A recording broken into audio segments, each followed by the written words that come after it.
Class 11 tamlibi nupi masa ama tharu yanduna siramle. 11 class tamlibi nupi masa ama ngasi ayu anganbada mayumgi mamang sanggoigi fainenda tharu yanduna lairamle. Thagdo asi Imphal West District ki manung sanba Sagolba Nepra Major laikai thokibane.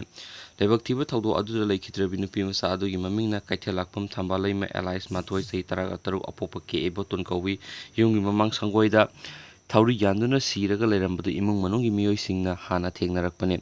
Thagdok thokpam aduda Imphal West Police amadi Forensic Science ki team laktuna yengsinki matungda asiba haksang adu police na rims ki mokto puraklaga postmortem tawraba matung imung manungi miyoisina khusinakre. Laikhidrabi Thambalaima asi SN Academy da class 11 tamlibi mahairoini hairi mahak kari marumgi damak tharu yanduna siramlibano haiba chapchana khangba ngamdri. Aduga atopa paw amana asiba haksang dispose tawragani. Imphal Police Station ki manung sanba DMC of Commerce ko office gate manakta tha asigi mapan gi numijungba matung pung amaga minute nifu mari tabada lairamba asiba haksang adu ngasi fawbu imung manunggi miyoina laudana rims ki mokta lairi.